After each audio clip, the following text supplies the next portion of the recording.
Sir मेरे को आप ये बताइए कि जो पेशेंट्स मेरे पास स्पाइन के आते हैं, कई बार जो स्पाइन की प्रॉब्लम होती है, मुझे तो ऐसा लगता है कि उसका अंडरलाइंग कॉज़ ही ओबेसिटी होता है। तो पर्सनली स्पीकिंग मेरे को खुद ही डर लग रहा होता है। आई फियर कि ये सर्जरी सक्सेसफुली नहीं होगी अगर पेशेंट ने वेट नहीं घटाया। कितने टाइम में आपको लगता है डॉक्टर साहब कि अगर वो सर्जरी करवा ले वेट लॉस की, तो उसके बाद कितने टाइम में एक अच्छा रिज़ल्ट मिल सकता है कि उसके बाद मैं अपनी सर्जरी प्लान कर पाऊँ? किसी पेशेंट का अगर 70 किलो होना चाहिए, अगर वो 110 किलो है, तो मोटा-मोटा पहले महीने में करीब 30 किलो तक घट जाए। कुछ पेशेंट्स हैं जिन्होंने बढ़िया वेट रिडक्शन किया, उनको सर्जरी की ज़रूरत पड़ी नहीं स्पाइन की। प्रैक्टिकली वो ठीक हो गए, उनकी डायबिटीज़ भी ठीक हो गई, उनकी स्पाइन की प्रॉब्लम भी ठीक हो गई, वेट ठीक होते ही। रोबोटिक वेट लॉस सर्जरी और नॉर्मल वेट लॉस सर्जरी में क्या फ़र्क है? और क्या उसके एडवांटेज हैं? मतलब रात को किया, सुबह डिस्चार्ज। यस।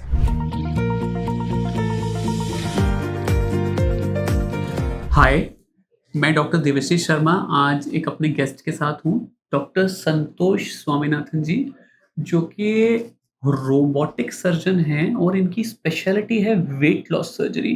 ये अमेरिका में बोर्ड सर्टिफाइड सर्जन हैं, जो कि साउथ कैरोलिना में प्रैक्टिस करते हैं और वेट लॉस बड़ा इम्पोर्टेंट है स्पाइन की दृष्टि से भी। तो मैं आपको वेलकम करता हूँ सर और इस बारे में अपन लोग कुछ बात करेंगे जैसे कि जो हमारे दर्शक हैं, उनको कुछ इम्पोर्टेंट बातें चला च चल पता चल पाएँ जो कि बहुत ही की फैक्टर्स हैं और जो ऐसी इन्फॉर्मेशन जो कभी-कभी पेशेंट सर्च कर रहा होता है, उसे नहीं मिल पाती। तो सर मेरे को आप ये बताइए कि जो पेशेंट्स मेरे पास स्पाइन के आते हैं, कई बार जो स्पाइन की प्रॉब्लम होती है, मुझे तो ऐसा लगता है कि उसका अंडरलाइंग कॉज़ ही ओबेसिटी होता है, क्योंकि स्पाइन उसी की वजह से फेल हो रही होती है। तो कई पेशेंट्स में हम जब सर्जरी प्लान कर रहे होते हैं, तो पर्सनली स्पीकिंग मेरे को खुद ही डर लग रहा होता है। आई फियर कि ये सर्जरी सक्सेसफुली नहीं होगी अगर पेशेंट ने वेट नहीं घटाया। और मेरे पास काफ़ी टाइम होता है, तो कौन से पेशेंट्स आपको ऐसा लगता है जो इस चीज़ में फिट हो जाएँ कि जिनको मैं आपके पास भेजूँ, तो उनको भेजने से उनको फ़ायदा होगा और सर्जरी का मेरा रिज़ल्ट बाद में अच्छा आएगा? Thank you Devashish ji for having me here.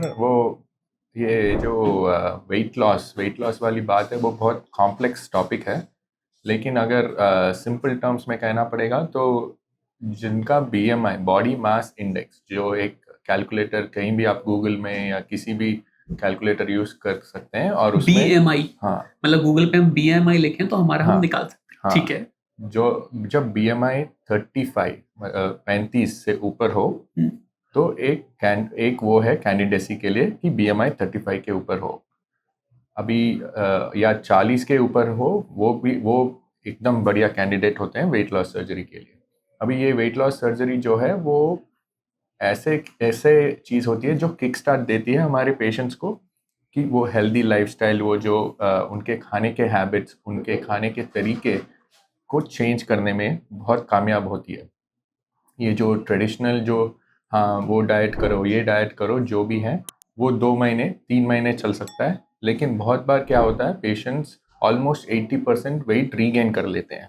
जी। लेकिन जो वेट लॉस सर्जरी की बात करते हैं तो वो उनको वो जो हैबिट्स जो उनमें उनको सिखाया गया है वो मेंटेन कर पाते हैं, क्योंकि उनमें हार्मोनल रिस्पॉन्स होता है ये वेट लॉस सर्जरी से। तो जब आपने बात की थी जो ये पेशेंट्स हैं जो वेट से स्ट्रगल कर रहे हैं, उनको यह एक बहुत बहुत बहुत पावरफुल टूल होता है कि उनके लाइफस्टाइल चेंज हुए और आपने जैसे कहा उन्होंने जब वेट लॉस किया है तो उनको सर्जरी भी की ज़रूरत भी ना हो इसके बाद।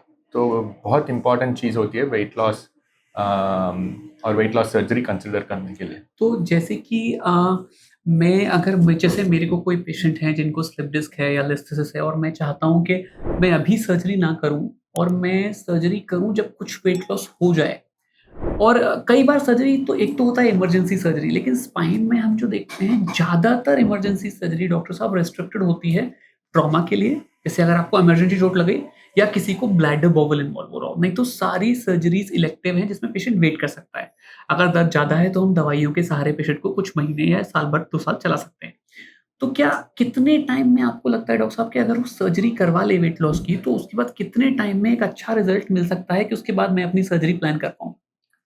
ये बहुत बहुत कॉमन क्वेश्चन होता है, कॉमन रेफरल होता है हमारे लिए एक्चुअली स्पाइन सर्जन या ऑर्थोपेडिक सर्जन से कि हमारा आउटकम बहुत बढ़िया होगा अगर पेशेंट का थोड़ा वेट लॉस हो जाए। तो हम ऐसे कहते हैं कि अगर टाइम हो, जैसे आपने कहा, तो जो हमारे वेट लॉस सर्जरी के आउटकम्स या सक्सेस होता है वो हम 1 ईयर में मेजर करते हैं। जब मैं कहता हूँ 1 ईयर में मेजर करते हैं, मैं एक नंबर दे सकता हूँ 1 ईयर में वो कितना वेट एक्सपेक्ट कर सकते हैं लूज करने के लिए। वो कहने पर, लेकिन फर्स्ट मंथ में, फॉर एग्जांपल फर्स्ट मंथ में उनका मैक्सिमम वेट लॉस होता है ऑलरेडी, लेकिन हम वैल्यूज जो देते हैं वो यूजुअली 1 ईयर के लिए देते हैं। तो लगभग 50 मतलब 50 से 60% तक उनका एक्सेस वेट लॉस हो सकता है at the end of 1 year. और फर्स्ट मंथ में तो उस 50% का ऑलमोस्ट उनको 70 to 80% फर्स्ट मंथ में ही हो जाता है। मतलब आप कह रहे हैं कि अगर किसी का मोटा-मोटा मैं बात करूँ कि 40 किलो ज़्यादा वेट है, जिसका किसी पेशेंट का अगर 70 किलो होना चाहिए, अगर वो 110 किलो है, तो मोटा-मोटा पहले महीने में करीब 30 किलो तक घट जाएगा। बहुत 80% तक, हाँ, बहुत हाई बहुत चांसेस हैं। चांसेस हैं। ये तो बहुत मतलब ये बड़ा मेरे ख्याल से इससे पेशेंट को और भी फ़ायदे होते होंगे, जैसे किसी को अगर लाइफ़स्टाइल डायबिटीज़ है, वो भी कंट्रोल होने लगती होगी। तो एक्चुअली वन ऑफ द बहुत इंटरेस्टिंग थिंग्स ये है कि डायबिटीज़ हो, हाई ब्लड प्रेशर हो, ऑब्स्ट्रक्टिव स्लीप एपनिया, या जो बोलते हैं ऑस्टियोआर्थराइटिस, जो गठिया। नीज या हिप के, हाँ, आर्थराइटिस हो, वो सब ऑलमोस्ट क्योर भी हो सकते हैं। जैसे डायबिटीज़ का तो हमारे पास ऐसे नंबर हैं कि ऑलमोस्ट 80 to 90% के पेशेंट्स जो डायबिटिक हैं उनके आइदर मेडिसिन, कितने मेडिसिन लेते हैं वो घट जाते हैं, या कभी कभी कम्प्लीटली ऑफ मेडिकेशंस भी जा सकते हैं। हुँ। तो असाइड फ्रॉम आपने बताया जो स्पाइन सर्जरी की बात है या वेट लॉस की बात है, ऐसे सब बेनिफिट्स भी उनको मिलते मिल हैं। सकते हैं। और एक बात मैं स्ट्रेस करना चाहता हूँ, मेरे को तो ऐसा लगता है कि कभी-कभी जो मूल कारण या जो रूट कॉज़ है, वो ही वेट होता है। उसी की वजह से स्पाइन फेल हो रही होती है। तो अगर आपने बैरिएट्रिक सर्जरी कंसिडर करी, अगर आपने सोचा कि आप सर्जरी करके वेट कम करा सकते हो, और मैं ऐसा नहीं कह रहा कि आपने पहले लाइफ़स्टाइल ट्राई नहीं करी है, आप लाइफ़स्टाइल मॉडिफ़िकेशन, खाना-पीना ट्राई कर सकते हो, लेकिन अगर नहीं हो रहा और आपने इसे कंसिडर किया है, तो कई बार ऐसा होता है, मेरे कुछ पेशेंट्स हैं जिन्होंने बढ़िया वेट रिडक्शन किया, उनको सर्जरी की ज़रूरत पड़ी नहीं स्पाइन की। प्रैक्टिकली वो ठीक हो गए, उनकी डायबिटीज़ भी ठीक हो गई, उनकी स्पाइन की प्रॉब्लम भी ठीक हो गई, वेट ठीक होते ही। तो ऐसा आपने भी मेरे ख्याल से यस, वो मैं ऐसे कहता हूँ ये वेट लॉस सर्जरी का चमत्कार होता है, या मैजिक मैं जो यस, कहता हूँ, यस, यस।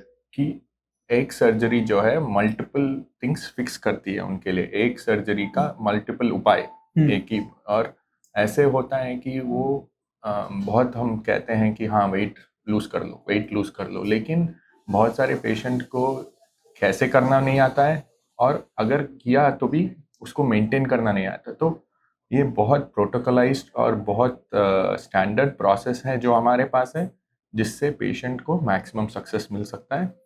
ना ना सिर्फ initial weight loss, but also उनको वेट लॉस मेंटेन करने का सक्सेस मिल जाता है। मिल जाता है। तो बहुत स्टैंडर्ड प्रोटोकॉल्स हैं। हमारे रजिस्टर्ड डाइटिशियंस के साथ काम करना चाहिए, काम करते हैं। और जैसे अगर मैंने सर्जरी किया तो बहुत स्ट्रिक्ट फॉलोअप होता है, जैसे 1 हफ्ते के बाद, 1 मंथ के बाद, 3 मंथ, 6 मंथ्स, 9 मंथ्स, तो बहुत ऐसे स्ट्रक्चर्ड फॉलोअप भी होता है। तो मैक्सिमम पेशेंट की सक्सेस के लिए ये सब भी इम्पोर्टेंट होता है।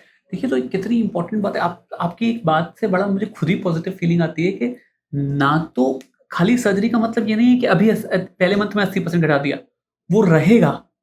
It stage with the patient, और मेरे ख़्याल से ऐसा होने से आपने ये भी देखा होगा कि पेशेंट का जो आत्मविश्वास है, जो कॉन्फिडेंस है लाइफ़ जीने का, क्योंकि जो इंसान पहले चलने के लिए स्ट्रगल कर रहा था, वो सडनली पता चला वो खेलने जा सकता है, वो क्रिकेट खेल सकता है। तो these things I think change the mental capacity also.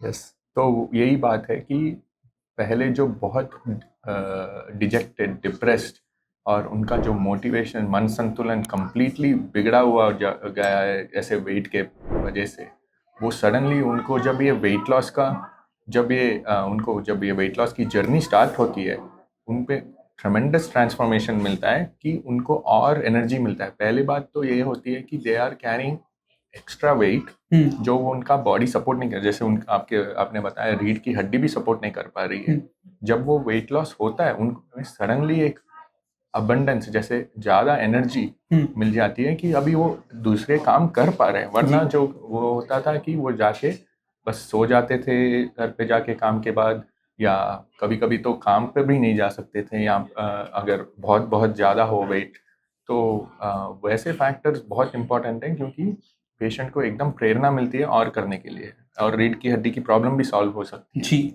अच्छा, एक बहुत इम्पोर्टेंट बात मैं आपसे जानना चाहता हूँ, क्योंकि आप रोबोटिक सर्जन हैं, तो रोबोटिक वेट लॉस सर्जरी और नॉर्मल वेट लॉस सर्जरी में क्या फ़र्क है?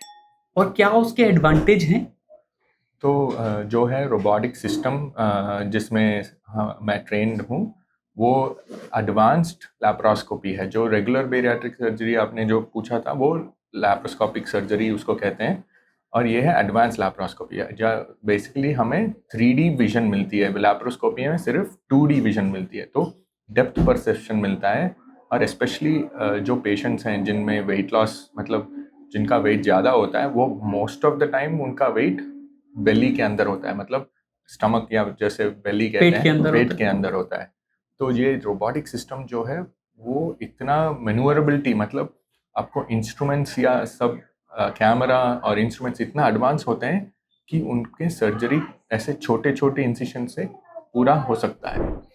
तो जी। बहुत जो अर्गोनॉमिक्स कहते हैं, मतलब जो सक्सेस होती है, जो छोटे छोटे इंसिशन से सर्जरी करने का सक्सेस है, उस वो ट्रेमेंडसली हाई होता है क्योंकि रोबोटिक वुंड सर्जरी। हीलिंग भी फ़ास्ट होगी। अगर बड़ा छेद होगा तो मेरे ख़्याल से स्पाइन में, जैसे मैं फेस करता हूँ कि अगर ओपन सर्जरी करते हैं तो उसको हील करने में बड़ी मेहनत लगती है, और अगर एंडोस्कोपी करते हैं तो आपका छोटा छेद होगा तो बहुत फ़ास्ट होगा। हाँ, सिर्फ 4 या 5 छोटे छोटे लेस देन 1 सेंटीमीटर, जो मैं कहता हूँ हमारे पेशेंट्स के लिए, लेस देन 1 सेंटीमीटर का इंसिशन होता है, 4 या 5। मतलब और मिलीमीटर्स में होता है। हाँ, मिलीमीटर्स, बस क्लोज टू 7 to 8 मिलीमीटर्स के ब्यूटीफुल, इंसिशंस होते हैं। ब्यूटीफुल। और पेशेंट अगर इमीडिएटली जा सकते हैं घर, या टिपिकली एक रात हॉस्पिटल में भी रहना, उनका अगर रहना है तो वो भी कर सकते हैं। मतलब आप ये कह रहे हो लगभग डे केयर सर्जरी के रूप में कर सकते हैं, मतलब रात को किया, सुबह डिस्चार्ज। यस। माइंड ब्लोइंग, ये तो बहुत एडवांस टेक्नोलॉजी है। संतोष जी, मैं तो एक्चुअली चाहता हूँ कि, क्योंकि इस तरह की सुविधाएँ अभी हिंदुस्तान में नहीं है, तो मैं जल्दी ही चाहूँगा कि आपको हिंदुस्तान भी बुलाएँ और इस तरह की हिंदुस्तान में आपसे सेवाएँ लें। और इस तरह की सर्जरीज़ मेरे ख्याल से, क्योंकि आप इंडियन ओरिजिन के हैं, तो मेरे ख्याल से हमारे लोगों को भी इसका लाभ मिल पाए। तो आप इंडिया में आएँ और कुछ सर्जरीज़ परफ़ॉर्म करें, मैं आपको इनवाइट करता हूँ, और मैं ये भी चाहता हूँ कि आप कुछ लोगों को ट्रेन करें इंडिया में इस सर्जरी को करने के लिए, क्योंकि अभी इस तरह की सर्जरीज़ बहुत ना के बराबर होती हैं। नहीं, ज़रूर वही है हमारे गोल कि हमारे भारत में इसका यूटिलाइज हो, ताकि सब हमारे जो पेशेंट हैं, वो वेट लॉस से ना डरें, वेट लॉस सर्जरी से ना डरें। और एक चीज़ मैं बताना चाहता हूँ आपके वीडियो के द्वारा, कि वेट लॉस सर्जरी की सेफ्टी वो है अभी तो इस बेटर, मतलब, या वेट लॉस सर्जरी का कॉम्प्लिकेशन रेट जो है, वो एक गॉल ब्लैडर सर्जरी से भी कम है। मतलब गॉल ब्लैडर सर्जरी जो मोस्ट कॉमन ऑपरेशन होता है, कोलिसिस्टेक्टमी हाँ, जिसे कहते हैं ना, हाँ, कोलिसिस्टेक्टमी जिसे पित्त की थैली की सर्जरी जिसे हाँ, कहते हैं। उससे भी सेफ ऑपरेशन है, मतलब और लगभग सबसे सेफेस्ट ऑपरेशन की सबसे कैटेगरी में। सेफेस्ट है। और जो ऑल कॉम्प्लिकेशन रिस्क उसका लेस देन 5% है, और सिवियर कॉम्प्लिकेशन का रिस्क लेस देन 0.5% है। तो ये बहुत ही अच्छी बात है, और मेरे को बहुत एनलाइटनिंग लगा आपसे बात करके। Thank you sir. Thank you. Thank you.